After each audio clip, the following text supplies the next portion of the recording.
that design is the graphics, the animation, the fancy, good-looking stuff, which it is, but design is much more than that.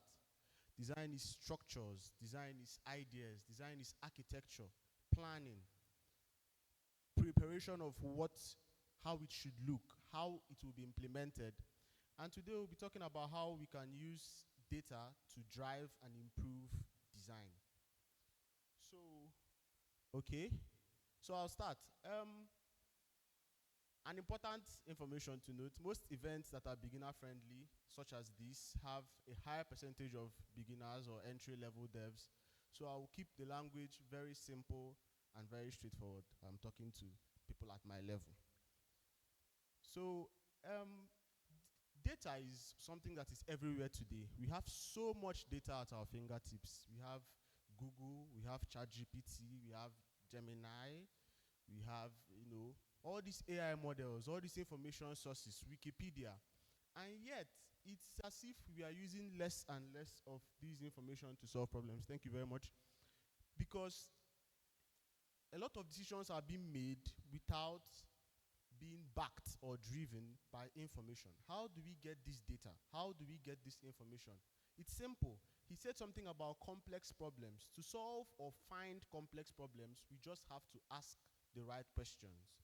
So today, we'll be talking about how the software development lifecycle is data-driven, and I'll be giving you real-world examples with bigger companies, and practical steps to incorporate data into product development. Also, to expect insights on how data influences every stage of the product development, and practical strategies to incorporate data without stifling creativity. Next, thank you. So data-driven design is using user information, data from sources like user analytics, sources like web scraping. We gather this information and we use it to drive development. We use it to make decisions. We use it to plan. And it matters because it's how we solve problems for majority of people. Everything here is data-driven. The design of this microphone is data-driven. The speakers you hear, data-driven. But today we are going to be focusing on software, how data drives development and design of software. Because, number one, that's what this event is about. And number two, the digitalization of the world right now is so fast that in a few years, most of the services will be software-based services. Now, on to the software development lifecycle. It looks a little bit next. Seems a bit complex, but I try to explain with the most simple language possible. Planning, analysis, design, implementation, testing, and maintenance. You might not be able to, this is not something we incorporate in our daily development lives. It's not maybe someone gives you a website to build or something like you plan, you analyze, but this is like the comprehensive overview. You decide what the software should do and whether it's worth building. You collect and write down what the users need, plan how it will look and work, write the code, check to make sure it works correctly, and then you continue to maintain, you continue to improve how the software looks to make it fit for use and to continue to reimagine, like our keynote speaker said, to reimagine how it can be improved, how it can be made better, how the problems and the inconveniences can be removed totally, and how people can have a seamless experience with your product. Now, the next slide, please. I have some companies here, Slack used planning, how they use data to influence their decisions in all of these stages. Now, there is little time, so I will speed run through it. Slack talks to users to figure out what features they needed the most and decided what to build. Netflix did the same thing concerning their autoplay, play next, where you continue playing. Maybe some of us are very lazy. We are on the couch. We don't want to stand up and pick the remote or whatever. And it autoplays. That is a convenience. That is a problem that has been solved for you. And some other companies, Airbnb, Amazon, Uber, and Spotify. But like I said, we'll be talking on, we'll be trying to simplify these processes as much as possible. So the next slide is going to be a more relatable process. Next slide, please. And this is a simplified approach to it. You plan, you design, you implement, and you maintain. This one should relate more to our daily development life. You meet with the client, you decide, what do you want? He tells you, the designers do the wireframe and mock-up and everything. Developers build. Comes to maintenance. It's not really, sometimes if there's a bug, you're called, but I rarely find active maintenance and CI/CD. But these are all data-driven too. These are all steps that are also driven or can be driven by data to improve user satisfaction and product efficiency. So problems can be solved faster, better, and easier for the user. On the next slide, we'll show real-world examples, like I said before. Bigger companies using these stages, using data to inform their decisions in these stages of development. Canva, Stripe, Google Maps, and Zoom have all used these data from their users to say, oh, look, we are doing this way, but no, we are going to start doing it the other way. Or we didn't really do this well, but people are saying this, and so we are going to change our decisions in whatever level of software development it is. And now the next slide, thank you, next please, is the most relatable version. You design and you implement. Like I said before, design is not just about the graphics. Design is not just about the pixels and colors. It's also about architecture. It's about planning. It's about the structure of your software, what goes where, and what does what. And all this planning involved in design, so far we have discussed, we have assumed an idea existed. We have assumed that there was, an idea. Spotify is already solving a problem. Music, Netflix, movies, they're already doing something. But one of the biggest issues with local developers, my issue too, is what do I build? What am I going to build? They say, okay, you have learned, you have done 1 year, you have done 2 years, go and build something, go and solve a problem. And it's not really that straightforward. You don't seem to find a problem. You don't seem to see what it is that people are saying solve problems, solve problems. But which problem? And when you do solve, because the idea stage is very important, and that idea can also be data-driven. You can get ideas based on data of problems, issues. I know a lot of startups that got their ideas from consulting companies. They go and say, what is the problem your users have? What is the challenge that is found in this demographic of people? So we can develop software to solve this problem. And so we are going to do a little bit of a demo.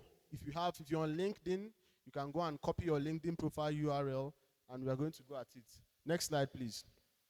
So a real world example now. Like I said, it's easy to say, let's build something, let's solve a problem. But how do you find problems? How do you say, okay, this is a step I will take to find problems? The most important one is solve your problems. This seems, repetitive, solve your problems. But do I have problems? Yes, you do. Everybody does. And we have more problems in common than we appreciate or than we notice. An inconvenience to one person is most likely an inconvenience to somebody else too. Reflect, what are my own inconveniences? What do I really wish was done easier? What do I wish was done better? I don't know if you know of Linux Torvalds, the person who is behind Linux and Git. Linus wrote Linux, sorry, and wrote Git to track the development of Linux. So he wrote something, faced an inconvenience on his path, and said, how do I solve this inconvenience? I'm using the word inconvenience because most of us, the problems I'm talking about, you merely see them as inconveniences. You're waiting to use the generic part or the generic pattern to solve those problems. But if you put your mind to it, that is one thing that AI is not yet able to do. Let me use that term. To come to you and find out your problems for you. It is there as a beautiful, wonderful data source for when you have decided to solve, and a dutiful worker. But it won't help you find and solve your problems. So for example now, a problem to solve. Let's use a real life example. We are in an event, and one of the most common reasons people attend events is to learn and to network. So people come to learn most people come to network. So let's assume the problem now is networking. We want to find a way to improve people's networking abilities at events. So we are going to ask the next question, design decisions. Now, how are we going to improve people's networking at events? What is it we are going to do? How do we implement a software that is going to make networking easier and smoother at events? And a lot of these problems we'll be solving, we'll be building on existing solutions. They are already existing solutions, so you are going to build on it. You're going to improve on it to create something. Remember, the goal is to solve, let me use the term, inconveniences. People rarely relate their problems to their inconveniences. So the biggest networking platform in the world currently is LinkedIn. And when you go on LinkedIn, a lot of oppressing things happen on LinkedIn. A lot of wonderful people who have done incredible things, so many titles, 6 positions, 6 co-founding positions, and you don't know who is who. Who am I connecting with? Who will look at my connection and laugh? But imagine there was a way I could attend an event, join a certain room, in quotes, and every other person at the event who joined the room would have access to my LinkedIn profile, will have access to my link. So people who are joining with the intention to connect on LinkedIn. And we're at an event. The key is shared, people join, and you can just go to your event mates and see everybody in the room with you. Wonderful, isn't it? Solving a kind of problem. It can still be refined further with more data. But you get the point now. There is a problem, there is a demographic that needs the solution, and we are working on improving and making life better by removing these inconveniences. And then there's the implementation and the solution of this. So like I said, we'll do a kind of like participatory. You will help me test. Next slide, please. Thank you very much. So the real world example, Event Link was designed with LinkedIn style connections for event networking based on user pain points in professional events. Event Link refined features like virtual event rooms through user testing and feedback. So today we will test this problem that has been solved. It is not a production ready solution, so please. But you can take the link devfest.tiny2eyes.site and click, and I would share the key. But if you have gotten it, we can go on to the next slide now. And now, thank you very much. This is going to be one of the last slides. Practical steps to incorporate data. Like we did here live, identify a problem, an inconvenience you already have, something that is difficult for you. Identify it. Look for ways to improve this inconvenience. Make it better for yourself. Use AI tools, surveys, interviews to uncover user needs. Collect data and get insights from those data. Interestingly, everything I've said now about the data I used, people need this at events, people want to connect at events, or the percentage of beginners in certain events, was all gotten from Google and ChatGPT. So these are data sources that will help us improve our design, improve our development, and fast-track efficiency. Thank you very much. Next slide. So yeah, data impacts every stage of development, and it is important for us to implement this data in making decisions. Now, any questions will be appreciated. Next slide too. If there are any questions, I will appreciate if they will be asked. Okay, you can take down, for those who copied the URL, you can take down the key to join the room, 164827. 164827. Thank you very much.